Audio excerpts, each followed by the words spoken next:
ஆனால் reusable cotton napkins பெண்ணுக்கும் நல்லது, மண்ணுக்கும் நல்லது. சொல்ல போனாக்கா நான் இப்போ கொஞ்சம் அவசரமாக கிளம்பிட்டு இருந்தேங்க வெளியில் போகிறதுக்காக.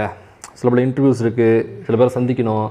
இப்போ இந்த விவசாய சம்மந்தமான போராட்டங்கள் வெளியில் வந்து பயங்கரமாக போயிட்டுருக்கு, சம்மந்தமாக பேசணும், கொஞ்சம் விஷயங்கள் சேர்க்குறீங்கன்னு சொல்லி அவசரமாக வெளியில் கிளம்பிக்கிட்டு இருந்தேன். இந்த அவசரத்துக்கு மத்தியில் இந்த பீஸை பற்றி நம்ம பேசணுமா அப்படின்னு சொல்லி நான் ஃபஸ்ட்டு யோசித்தேன். அப்புறம் சரி இதை பேசாமல் விட்டோம்னாலும் சப்ஸ்கிரைபர் சொல்லிய சாபத்துக்கு நம்ம ஆளாக வேண்டியிருக்குமே, சரி என்ன தான் அவசரமாக இருந்தாலும் ஆண்டி வேலை ஒரு 5 நிமிஷம் இந்த பீஸை அசால்ட்டு பண்ணிவிட்டு போவோம் அப்படின்னு தாங்க நான் இந்த வீடியோ பண்ண போகிறேன். அன்றைக்கி போகிறதான் போகிறேன், இந்த நாயை உசுன்னு பார்த்துட்டு போ.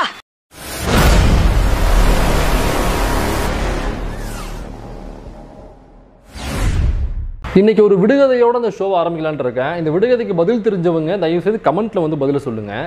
கட்சி ஆரம்பிக்க போகிறேன் என்பான், கேட்டை திறந்து கொண்டு வெளியே வருவான், கேள்வி கேட்டால் கேட்டை பூட்டிக்கொண்டு உள்ளே ஓடி விடுவான், அவன் யார்? 1234வது தடவையாக எங்களுடைய தானுக தலைவர்கள் மறுபடியும் கட்சி ஆரம்பிக்க போகிறேன் அப்படின்னு சொல்லி கவட்டை பிரிச்சுக்கிட்டு போய் மண்டபத்தில் நின்ட்டாப்ல. எனக்கு என்னன்னாக்கா அந்த மீடியாக்காரங்களை நினச்சாதாங்க ரொம்ப பரிதாபமாக இருக்குது. ஒவ்வொரு தடவையும் எங்கள் தலைவன் வந்து பல யுகங்களாக கட்சி ஆரம்பிக்க போகிறோன்னு கவட்டையை விரிச்சுக்கிட்டு போய் மண்டபத்தில் நிற்கிறதும், மீடியாக்காரவங்க வந்து ட்ரைபாடை விரிச்சுட்டு போய் அங்கே நிற்கிறதும் ரொம்ப பரிதாபமாக இருக்குங்க.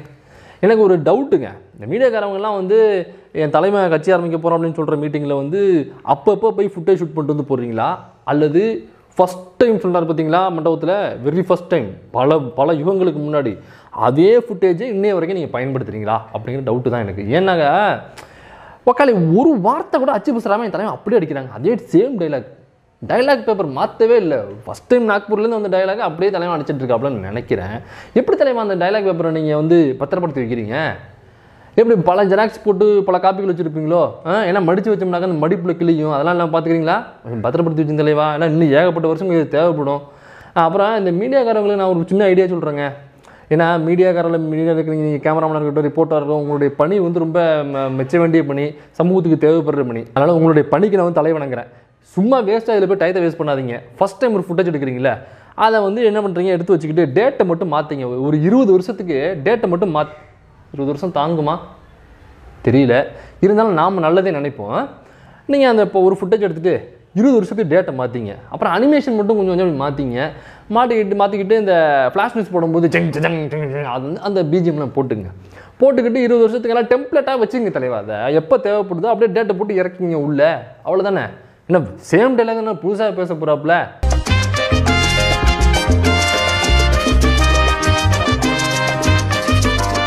தலைவா இந்த சூப்பர் ஸ்டார்லாம் சினிமாவோட தான், அரசியலில் நீங்கள் சூப்பர் ஸ்டார் கிடையாது. என்ன தான் கவுண்டமணி அவர்கள் வந்து காமெடி ஆக்டராக சினிமாவில் இருந்தாலும் அரசியலை பொறுத்த வரைக்கும் உங்களோட தலைவன் பெட்ரு. ஆனால் அந்த விஷயத்தில் நம்மளுக்கு ரொம்ப தெளிவியா, யாரை எங்கே வைக்கணுங்கிறத கரெக்டாக இருக்காங்க.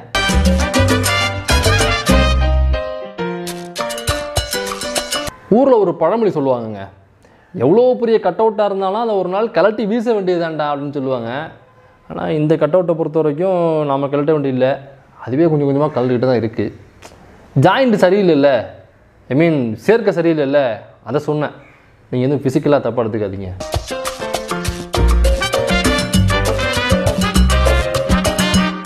சில பேர் இருக்காங்க இங்கே, நம்ம ஒரு 1000 கேள்வி எங்கள்கிட்ட கேட்டோம்னு வச்சுங்களேன், அதில் ஒரு கேள்விக்காவது சரியான பதில் சொல்லிடுவாங்க.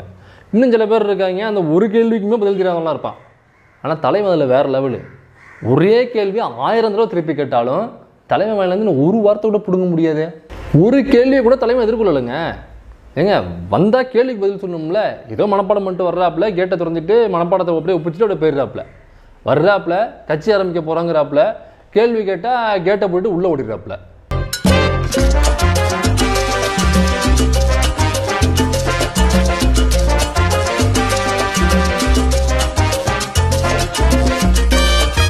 இல்லை எனக்கு என்னென்னா இந்த விஷயத்தை ட்விட்டரில் சொல்லிக்கலாமே தலைவா, இது என்ன புதுசாக சொல்ல போகிறீங்களா என்ன? பழைய தேஞ்சு பண்ண ரெக்கார்டு தானே, அதை அப்படியே காப்பி பண்ணி பேஸ்ட் பண்ண வேண்டியது தானே.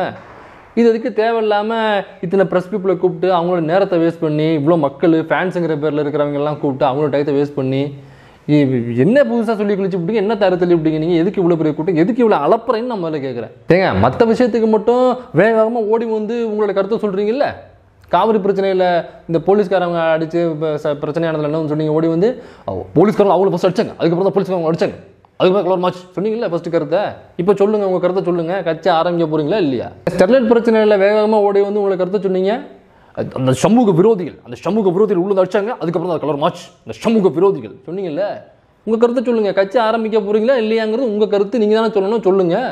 ஹட்ஸ் ஆஃப் முடிச்சு சொன்னீங்கல்ல. டிமானிட்டேஷன் அப்போ எத்தனை பேர் செத்து போனாங்க சொன்னீங்களே. ஹட்ஸ் ஆஃப் உங்கள் கருத்து. அந்த குருத்தை இப்போ சொல்லுங்கள். கட்சி ஆரம்பிக்க போகிறீங்களா இல்லையான்னு சொல்லுங்க. ஏங்க, யாரோ கட்சி ஆரம்பிக்க போகிறாங்களா இல்லையான்னு உங்ககிட்ட கேட்கல. நீங்கள் கட்சி ஆரம்பிக்க போகிறீங்களா இல்லையான்னு உங்ககிட்ட தானே கேட்க முடியும். அந்த பதில் நீங்கள் தானே சொல்ல முடியும். இதுக்கு இத்தனை வருஷமா, இத்தனை காலமா இதில் ஃபேன்ஸுங்கிற பேரில் பென்ஷன் கேஸ்லாம் பிடிச்சி வந்து உட்கார வைக்கிறீங்க. பூரா சுகர் டேப்லெட் போடாமல் வந்து உட்காந்து அது பாதி கேஸ் வந்து மயக்கம் போட்டு கீழே விழுவுது. ஆனால் இந்த விஷயத்தில் மையம் உங்களோட எவ்வளோ பெட்டருங்க. நம்ம மையத்தை எடுத்துங்க. ஒரு பிச்சைக்கார எவ்வளோ அழகா கேட்ச் பண்ணா, உனக்கு கேட்ச் பண்ண தெரியாது. போலீஸ் சொல்லி அப்படி என்னதான் ட்ரைனிங் எடுத்த? ஏங்க, ஏதாவது கட்சியை பற்றி சொல்லுவீங்க அப்படின்னு கேள்வி கேட்டோம்னாக்கா எழுச்சி வரலங்கிறீங்க, திருப்தி இல்லைங்கிறீங்க. அதுவும் உங்கள் பர்சனல் மேட்டர் தலைவா. அதெல்லாம் பர்சனல் மேட்டர்லாம் கொண்டு வந்து பப்ளிக்கில் வச்சு பேசுவீங்க. கட்சியை பற்றி ஏதாவது சொல்லுவீங்கன்னு பார்த்தாக்கா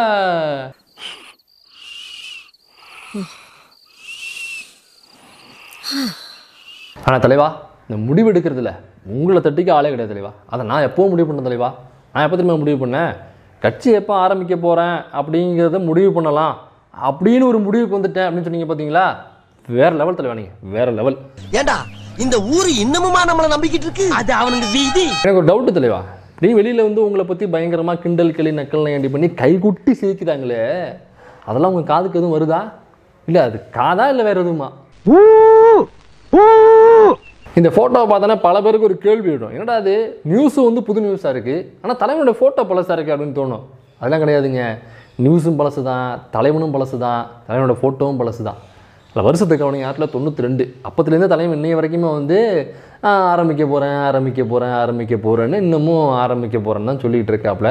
அதில் வந்து இப்போ நீங்கள் வீடியோ பார்த்துட்டு இருக்க பல பேர் என்னன்னாக்கா இந்த நியூஸை வந்து பிறந்திருக்க மாட்டீங்க நீங்கள்லாம். ஆமாம், நீங்களும் யுவர் அன்லக்கி.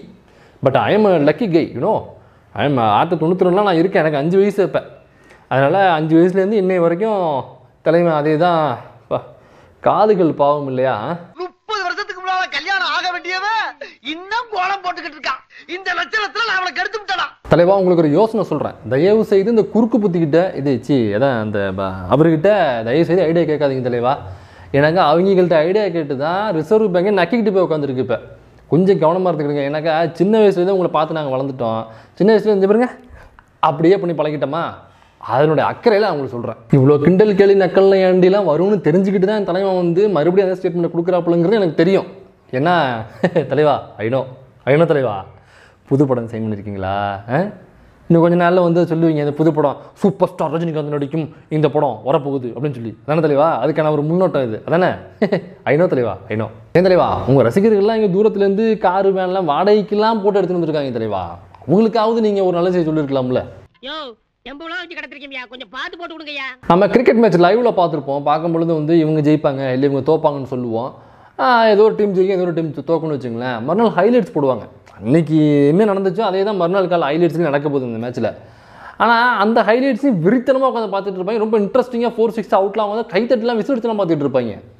அதே மாதிரி தான் நம்ம தலையோட ரசிகர்களும். போன மீட்டிங்கில் என்ன சொல்ல போகிறாரோ அதே தான் இந்த மீட்டிங்லையும் சொல்லுவார் அப்படிங்கிறது நல்லாவே தெரிஞ்சும் அவ்வளோ ஆர்வமாக வந்து அடுத்த முதல்வர், அடுத்த பிரைம் மினிஸ்டர், அமெரிக்க ஜனாதிபதி அளவுக்கு கூவுறீங்கனாக்கா அப்படிங்களா ஹைலைட்ஸ் பார்த்து கைத்தட்டுற கூட்டம் தானே. ஆனால் லைவ்லேயே ரீப்ளே போடுறதுக்கு நம்ம தலைவனை மிஞ்ச இங்கே ஆளே கிடையாதுங்க. சும்மாவா சூப்பர் ஸ்டார்னா? 25 வருஷம் எக்ஸ்பீரியன்ஸுங்க அரசியலில். எனக்கு தெரிஞ்சு தலைவருடைய பல ரசிகர்களுக்கு நிறைய பென்ஷனே கட்டாகி போயிருக்கும். கட்சி ஆரம்பிக்கிறேன்னு சொல்லி தலைவன் இழுன்னு ஜவு மூட்டாங்க மாதிரி இழுத்துட்டு நடக்கிறாயா.